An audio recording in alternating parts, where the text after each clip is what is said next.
Kami dari SJKT Ladang Sungai Bernam.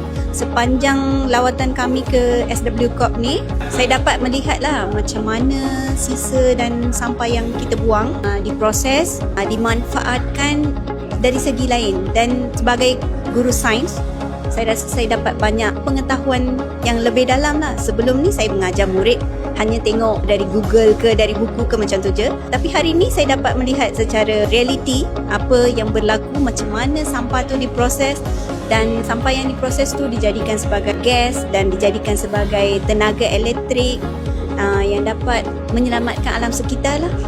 Kita buang sampah tu, tolong asingkan sampah dan kurangkan guna plastik lah, sebab plastik ni susah nak hapuskan.